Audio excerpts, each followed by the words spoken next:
Hi guys, welcome back to my mini vlog. ಹಾಗೆ Bigg Boss ನೋಡ್ತಾ ಕೂತಿದ್ವಿ. ಆಗ ಸಡನ್ನಾಗಿ ನಮಗೆ ನೆನಪಾಗಿದ್ದು, UI ಮೂವಿ ಬಂದಿದೆಯಲ್ಲ, ಏನಕ್ಕೆ ಹೋಗಬಾರ್ದು ಅಂತೇಳಿ ಸಡನ್ನಾಗಿ ಪ್ಲಾನ್ ಆಗಿ ಪಟ್ಟಾಪಟ್ ಅಂತ ರೆಡಿಯಾಗಿ ಹೊರಟ್ವಿ ನಾವು ರಾತ್ರಿ. ಇವಾಗ ಟೈಮ್ ಬಂದು 10 ಗಂಟೆ ಆಗಿದೆ. 10 ಗಂಟೆಗೆ ಆಲ್ರೆಡಿ ಮೂವಿ ಸ್ಟಾರ್ಟ್ ಆಗೋದು. ಬಟ್ ನಮ್ಮ ಮನೆಗೆ ಬುರ್ಜುಮಾನ್ ಮಾಲ್ ಹತ್ತಿರ ಇರೋದ್ರಿಂದ ಬೇಗ ಹೋಗ್ಬೋದು ಅಂಥೇಳಿ ಪಟ ರೆಡಿಯಾಗಿ ಹೊರಟ್ವಿ ನಾವು. ಹೊರಟಾಗ ಕ್ಯಾಬ್ ಬುಕ್ ಮಾಡಿದ್ವಿ.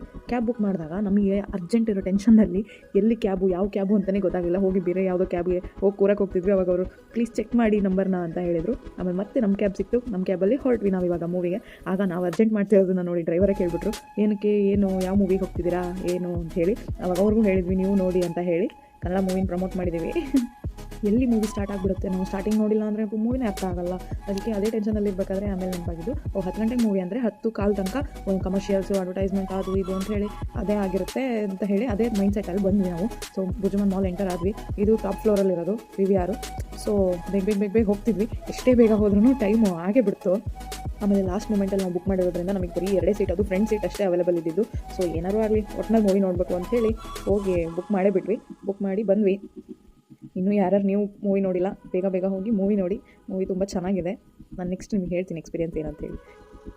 ಆಮೇಲೆ ಇಂಡಿಯಾದಲ್ಲೆಲ್ಲ ಹಿಂಗೆ ಚೆಕ್ ಮಾಡಿ ಫುಡ್ ಏನಾದ್ರು ತೊಗೊಬಂದಿದ್ರೆ ಅದನ್ನು ಅವರೇ ಇಸ್ಕೊಂಡು ಒಳಗಡೆ ಕಳಿಸ್ತಾರಲ್ಲ. ಇಲ್ಲೆಲ್ಲ ಆ ಥರ ಏನೂ ಚೆಕ್ ಮಾಡಲ್ಲ. ನಾವು ಸೀದಾ ಒಳಗಡೆ ಹೋಗ್ಬಿಡ್ತೀವಿ. ಸ್ಕ್ರೀನ್ಗೆ ರಿಸೆಪ್ಷನ್ ಥರ ಇರುತ್ತೆ. ಅಲ್ಲಿ ನೀವು ಎಂಕ್ವೈರ್ ಮಾಡ್ಬೋದು ಅಷ್ಟೇ, ಯಾವ ಸ್ಕ್ರೀನು ಎಲ್ಲಿರೋದು ಏನು ಅಂತೇಳಿ. ಸೊ ನಮ್ಮದು ಸ್ಕ್ರೀನು 8 ಆಗಿತ್ತು. ಯಾಕಂದರೆ ಕನ್ನಡ ಮೂವಿ ಅಲ್ವಾ, ಜನ ಕಡಿಮೆ ಇರ್ತಾರೆ ಅಂತೇಳಿ ಚಿಕ್ಕ ಸ್ಕ್ರೀನ್ ನಮ್ಮದು.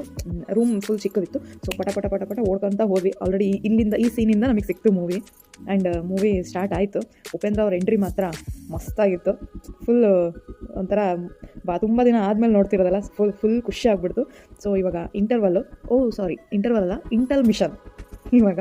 ಸೊ ಪಾಪ್ಕಾರ್ನ್ ಅದು ಇದು ತಿಂದ್ಕೊಂಡು ಮೂವಿ ಎಲ್ಲ ಮುಗೀತು. ಇವಾಗ ಮೂವಿ ಮುಗಿಸಿ ನಾವು ವಾಪಸ್ ನಮ್ಮ ಮನೆ ಕಡೆ ಹೋಗ್ತಾ ಇದ್ವಿ.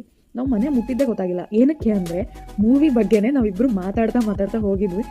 ಮನೆ ಬಂದಿದ್ದೇ ಗೊತ್ತಾಗಿಲ್ಲ. ಯಾಕಂದರೆ ಅಷ್ಟು ನಾವು ಡಿಸ್ಕಸ್ ಮಾಡ್ತಿದ್ವಿ, ಅದು ಹೆಂಗೆ, ಇದು ಹೆಂಗೆ. ನಿಜ ಉಪ್ಪಿ ಸರ್ ಮಾತ್ರ ತಲೆಯಲ್ಲಿ ನಿಜವಾಗ್ಲೂ ಹುಳ ಬಿಟ್ಟರು. ಅವ್ರ ಪಾಯಿಂಟ್ ಆಫ್ ವ್ಯೂವಲ್ಲಿ ಅವ್ರು ಹೇಳ್ತಿದ್ರು, ನನ್ನ ಪಾಯಿಂಟ್ ಆಫ್ ವ್ಯೂವಲ್ಲಿ ನಾನು ಹೇಳ್ತಿದ್ದೆ ಹಿಂಗಿರ್ಬೋದು ಅಂತ ಹೇಳಿ. ಆಮೇಲೆ ಇದೆಲ್ಲ ಆಂಬಿಯನ್ಸ್ ಒಳಗಡೆ, ಮಾಲ್ ಒಳಗಡೆ ಇರೋದು. ಕ್ರಿಸ್ಮಸಿಗೆಲ್ಲ ಡೆಕೋರೇಟ್ ಮಾಡಿದ್ರು. ಅದು ಉಡನ್ದೆಲ್ಲ ಮೇಲ್ಗಡೆ ಹಾಗೆ ಇರೋದು.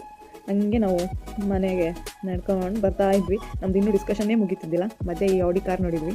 ಫುಲ್ ಖುಷಿ ಆಗ್ಬಿಡ್ತು. ನನ್ನ ಫೇವ್ರೇಟ್ ಆಡಿ ಕಾರ್. ಇಲ್ಲೆಲ್ಲ ಸಿಗ್ನಲಲ್ಲಿ ನಿಂತಾಗ ಈ ಥರ ಬಟನ್ ಪ್ರೆಸ್ ಮಾಡಬೇಕು, ಅಂದರೆ ವೆಯ್ಟ್ ಮಾಡಬೇಕು ಅಂತ ಹೇಳಿ. ಇಲ್ಲಿ ಗ್ರೀನ್ ಕಲರ್ ಸಿಗ್ನಲ್ ಬಂದ ತಕ್ಷಣ ನಾವು ಇಲ್ಲಿ ಝೀಬ್ರಾ ಕ್ರಾಸ್ ಮೇಲೆ ನಡ್ಕೊಂಡು ಹೋಗಬೇಕು. ಇಲ್ಲಾಂದರೆ ನಾವು ಹೋಗೋ ಹಂಗಿಲ್ಲ. ಹೋದರೆ ಮತ್ತೆ ಫೈನು. ಪ್ರತಿಯೊಂದು ಝೀಬ್ರಾ ಕ್ರಾಸ್ಗೂ ಆ ಥರ ಒಂದೊಂದು ಸಿಗ್ನಲ್ ಇರುತ್ತೆ. ಆ್ಯಂಡ್ ಸೊ ಫೈನಲಿ ನಾವು ನಮ್ಮ ಮನೆ ಹತ್ತಿರ ಬಂದ್ವಿ. ಇದೇ ನೋಡಿ ನಮ್ಮ ಬಿಲ್ಡಿಂಗ್, ನಮ್ಮದು ಅಪಾರ್ಟ್ಮೆಂಟ್ ಇದೆ ಬಿಲ್ಡಿಂಗ್. ಸೊ ಈ ವ್ಲಾಗ್ ಇಲ್ಲಿಗೆ ನಾನು ಮುಗಿಸ್ತಿದ್ದೀನಿ. ಯಾರಿಗೆಲ್ಲ ಇಷ್ಟ ಆಯಿತು ಲೈಕ್ ಮಾಡಿ, ಶೇರ್ ಮಾಡಿ, ಕಮೆಂಟ್ ಮಾಡಿ, ಹಾಗೆ ಸಬ್ಸ್ಕ್ರೈಬ್ ಮಾಡೋದನ್ನು ಮರಿಬೇಡಿ. Thank you for watching. Bye.